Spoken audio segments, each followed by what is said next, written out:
Rajiv Gandhi one संवर्धन योजना तथा ग्रीन अडॉप्शन योजना का शुभारंभ किया। वन संरक्षण के लिए जन सहभागिता सुनिश्चित करें वन मित्र। मुख्यमंत्री वन मित्रों की पासिंग परेड का किया निरीक्षण। मुख्यमंत्री ठाकुर सुखविंदर सिंह सुक्खू ने आज हमीरपुर में राजीव गांधी वन संवर्धन योजना का शुभारंभ किया। मुख्यमंत्री ने इस अवसर पर नादौन के 2 महिला मंडलों अमलहर व भवरा को प्रमाण पत्र प्रदान किए। ये दोनों महिला मंडल 2-2 हेक्टेयर वन भूमि पर पौधारोपण करेंगे और 5 वर्षों तक इनकी देखभाल भी सुनिश्चित करेंगे। इस योजना के तहत बंजर और क्षतिग्रस्त वन क्षेत्रों में फलदार पौधों का रोपण कर हरित आवरण बढ़ाया जाएगा। इस योजना से महिला मंडलों, युवक मंडलों और स्वयं सहायता समूहों को जोड़कर लोगों को रोजगार और आय के अवसर भी उपलब्ध करवाए जाएंगे। मुख्यमंत्री ने ग्रीन अडॉप्शन योजना का शुभारंभ किया। पहले चरण में Ambuja company 25 hectare, Adani foundation 10 hectare तथा अल्ट्राटेक 10 हेक्टेयर भूमि पर पौधारोपण कर उनकी देखभाल सुनिश्चित करेंगे, जिसके लिए मुख्यमंत्री ने उन्हें प्रमाण पत्र सौंपे। इस योजना के तहत निजी उद्यम, कंपनियां और गैर सरकारी संगठन बंजर वन भूमि को गोद लेकर पौधारोपण करेंगे। ये योजना पर्यावरण संरक्षण के साथ साथ कंपनियों को कॉर्पोरेट सामाजिक जिम्मेदारी निभाने का अवसर भी प्रदान करती है। कार्यक्रम के दौरान मुख्यमंत्री ने नवनियुक्त वन मित्रों की पासिंग परेड का निरीक्षण किया और उनके साथ संवाद किया। मुख्यमंत्री ने कहा, वन विभाग में फील्ड स्टाफ की कमी थी, जिससे वन संरक्षण में बाधा आ रही थी। इसलिए मेरिट के आधार पर वन मित्रों की नियुक्ति की गई है और इसमें बेटियां नौकरियां प्राप्त करने में आगे निकल गई। आप निश्चिंत रहिए, आपकी भविष्य की नीति पर विचार किया जाएगा। आप ही वनों के सच्चे संरक्षक हैं। राज्य सरकार ने पुलिस भर्ती में भी महिलाओं के लिए आरक्षण को बढ़ाकर 30% कर दिया है। लाहौल स्पीति में उपायुक्त से लेकर सभी प्रशासनिक अधिकारी महिलाएं हैं और फैसले लेने का अधिकार उन्हें दिया गया है। ठाकुर सुखविंदर सिंह सुक्खू ने कहा कि हिमाचल प्रदेश देवभूमि के नाम से जाना जाता है। हमारी ये पवित्र भूमि न केवल संस्कृति और आस्था का केंद्र है, बल्कि प्रकृति ने अनेक उपहार दिए हैं। उन्होंने कहा कि प्रदेश की वन संपदा पर्यावरण संरक्षण के साथ साथ हमारी अर्थव्यवस्था और पर्यटन के क्षेत्र में भी अभूतपूर्व योगदान दे रही है। वनों के महत्व को देखते हुए हमारी सरकार ने सत्ता की बागडोर संभालते ही हिमाचल प्रदेश को ग्रीन राज्य बनाने की दिशा में काम करना शुरू कर दिया। मुख्यमंत्री ने कहा कि इस दिशा में वन विभाग द्वारा अनेक योजनाएं सफलतापूर्वक लागू की जा रही हैं। प्रदेश सरकार की वन मित्र योजना इन्हीं सफल योजनाओं में से एक है। उन्होंने कहा कि युवाओं को रोजगार देना और आम लोगों तक वन विभाग की योजनाओं का लाभ पहुंचाना तथा वन संरक्षण के प्रति लोगों को प्रेरित करना ही वन मित्र योजना का उद्देश्य है। उन्होंने वन मित्रों से केवल वनों की सुरक्षा तक सीमित न रहकर ग्रामीण समुदायों को वनों के प्रति जागरूक करने की आवश्यकता पर बल दिया ताकि प्रदेश में वनों को बचाया जा सके। उन्होंने वन मित्रों से अवैध कटान रोकने, आगजनी जैसी घटनाओं के प्रति सतर्क रहने, पौधारोपण और जंगल को विकसित करने के अभियानों में महत्वपूर्ण भूमिका निभाकर इन कार्यों में जन सहभागिता सुनिश्चित करने की आवश्यकता पर भी बल दिया। उन्होंने कहा कि वन मित्रों ने वन संरक्षण की जो शपथ ली है, वह केवल औपचारिकता न होकर वनों के प्रति समर्पण, श्रद्धा और जिम्मेदारी का प्रतीक होना चाहिए। उन्होंने कहा कि वन मित्र योजना हिमाचल प्रदेश के हरित स्वाभिमान जंगलों के संरक्षण और संवर्धन के क्षेत्र में एक मील का पत्थर साबित होगी। मुख्यमंत्री ने नगर निगम हमीरपुर में 3 नए वेलनेस सेंटर खोलने की घोषणा भी की। इस अवसर पर उन्होंने संवाद, स्मारिका तथा पुस्तक the mountains wilderness of Spiti का विमोचन भी किया। वन मित्रों की हाजिरी के लिए विभाग की एक मोबाइल ऐप का भी शुभारंभ किया। मुख्यमंत्री ने बेहतर कार्य करने वाले पालमपुर के ब्लॉक अधिकारी राकेश कुमार व उनकी टीम तथा चंबा के अरण्यपाल अभिलाष दामोदर और उनकी टीम को सम्मानित किया। अतिरिक्त मुख्य सचिव वन के पंत ने मुख्यमंत्री का स्वागत किया और विभागीय योजनाओं के बारे में जानकारी दी। उन्होंने नवनियुक्त वन मित्रों को शुभकामनाएं दी। इससे पहले पीसीसीएफ खौफ समीर रस्तोगी ने मुख्यमंत्री का कार्यक्रम में पधारने के लिए स्वागत किया और वन मित्रों के प्रशिक्षण बारे विस्तार से अवगत करवाया।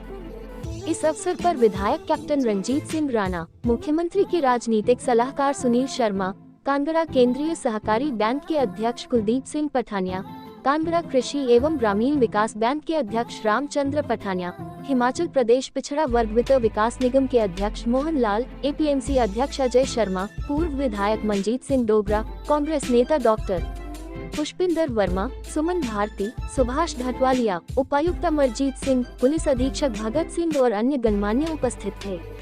हमारी सरकार की योजना हिमाचल प्रदेश में युवाओं को रोजगार देने की रही है। पहली बार वन विभाग में 2100 करीब युवा साथियों को आज रोजगार दिया गया और वन मित्र वनों की संरक्षण, वनों को आगजनी से बचाने के लिए और जो अवैध कटान होता है उसके संरक्षण के लिए अपने घर की नज़दीक की बीट पर वन मित्रों को नियुक्ति पत्र दिए गए।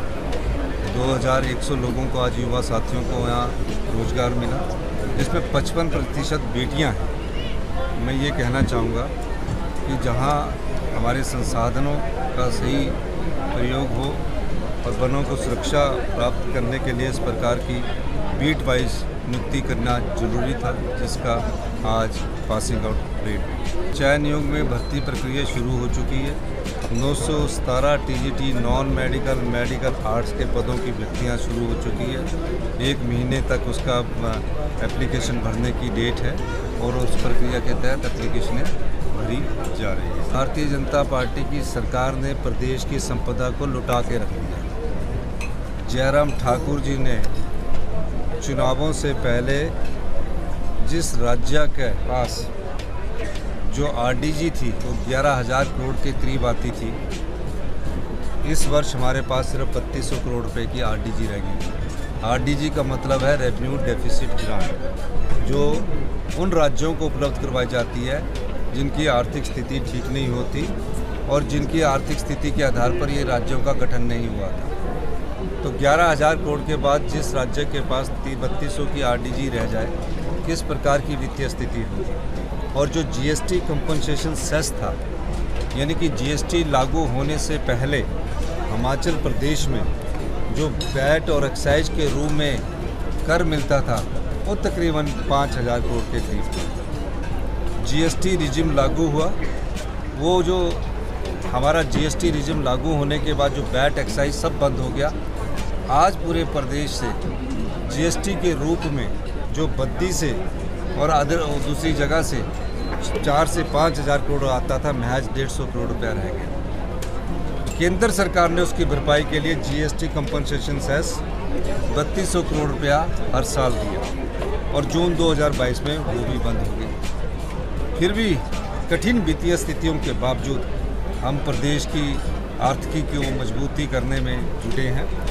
पिछले 2 साल और 5 महीने के समय में हमने तकरीबन 2,500 से 3,000 करोड़ का अतिरिक्त राजस्व कमाया है। इसके अलावा जो भी संपदा का भाग है वो महज कुछ एक 37% जनता को ही उसका फ़ायदा मिलता था। हमने सरकार बनी, जिस सरकार पर 75,000 करोड़ का कर्जा हो, 10,000 करोड़ की सरकारी कर्मचारियों की 6th पे कमीशन की देनदारियां हों, धीरे धीरे हम इसे दूर करने में लगे हैं। मेरा मानना है कि अब अर्थव्यवस्था ने थोड़ी सही दिशा पकड़ी है। आने वाले समय में हमारी अर्थव्यवस्था मजबूत होगी और जिस लक्ष्य की प्राप्ति के लिए हम थोड़े फैसले कर रहे हैं, कड़े फैसले कर रहे हैं, जिसका आम जनता पर कोई प्रभाव नहीं पड़ रहा, लेकिन फैसले वो कर रहे हैं जिससे जो सामर्थ्य है, जो समृद्ध है, जिसको संपदा का अधिक भाग उसने प्रयोग कर रहा है, उस संपदा के कुछ कर पैसे के रूप में उसे कर देना चाहिए। इन फैसलों से प्रदेश की अर्थव्यवस्था मजबूत हो रही है और अर्थव्यवस्था में सुधार दिखने को मिल रहा है। क्या होता है जब प्रदेश की संपदा को लुटा दिया जाता है तो हालात ऐसे पैदा होते हैं कि शिक्षा संस्थान जो होते हैं, उन शिक्षा संस्थानों के जो हम पूरे अध्यापक नहीं दे सकते, जो हेल्थ इंस्टीट्यूशंस होते हैं वहाँ 20-20 साल मशीनें हैं। आप हमीरपुर के पत्रकार हैं, हमीरपुर के पत्रकार भी जाकर अपने जो आपका रीजनल हॉस्पिटल है उसमें पूछे कि आपके पास मशीन्स कितने साल पुरानी है, तो सब जवाब देंगे कोई 10 साल पुरानी है, 15 साल पुरानी है। शिमला का सबसे बड़ा मेडिकल कॉलेज IGMC है। IGMC में MRI जो मशीन है वो 19 साल पुरानी है। तो यहाँ रीजनल और जोनल और PSC में तो क्या हालत होंगे। ये असर हुआ पिछले कई सालों की अर्थव्यवस्था को कमी आने का। हम इसीलिए हमने कहा कि हम 40 साल पुरानी अर्थव्यवस्था को परिवर्तन करने के लिए आए हैं। आने वाले समय में शिक्षा संस्थानों में और हेल्थ के सेक्टर में बहुत महत्वपूर्ण बदलाव किए जाएंगे और निश्चित तौर पर हाई एंड मेडिकल टेक्नोलॉजी और हाई एंड एजुकेशन की दृष्टिकोण से हम आगे बढ़ेंगे।